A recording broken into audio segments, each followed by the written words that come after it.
TDP హయాంలో అమరావతి రాజధాని కోసం చేసిందేమీ లేదన్నారు వైసీపీ నేత సజ్జల.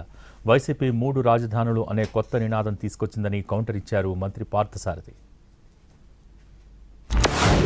లక్షల కోట్లు నువ్వు ఇన్ఫ్రాస్ట్రక్చర్కే 2 లక్షల కోట్లు అని ఇప్పుడంటే నువ్వు 5 ఏళ్లలో చేసింది ఏంటంటే 2 తాత్కాలిక వర్షం 1 సెంటీమీటర్ వర్షం పడితే నీళ్లు గారే తాత్కాలిక సచివాలయం, తాత్కాలిక అసెంబ్లీ నువ్వు కట్టే చేతులు దొరుకుతుంటే ఇంకా అది నువ్వు కట్టి పూర్తి అయ్యేసరికి ఎక్కడో తీసుకెళ్లి మధ్యలో పెట్టేసినాక దాని రోడ్డు కనెక్టివిటీ రావాలంటే ఎంత పూర్తి ఎన్ని లక్షల కోట్లు రావాలి? వీటికి సంబంధించి నువ్వు మొదలు పెట్టిన ఏదైతే ఈ అవినీతి యజ్ఞం ఏదైతే ఉందో ఓ భ్రమ క్రియేట్ చేసి ఒక పక్క ఒక అవినీతి యజ్ఞం మొదలు పెట్టావు. దానికి రాష్ట్రం సమిధ కావాలన్నా, రాష్ట్ర ప్రజలు సమిధలు కావాలన్నా?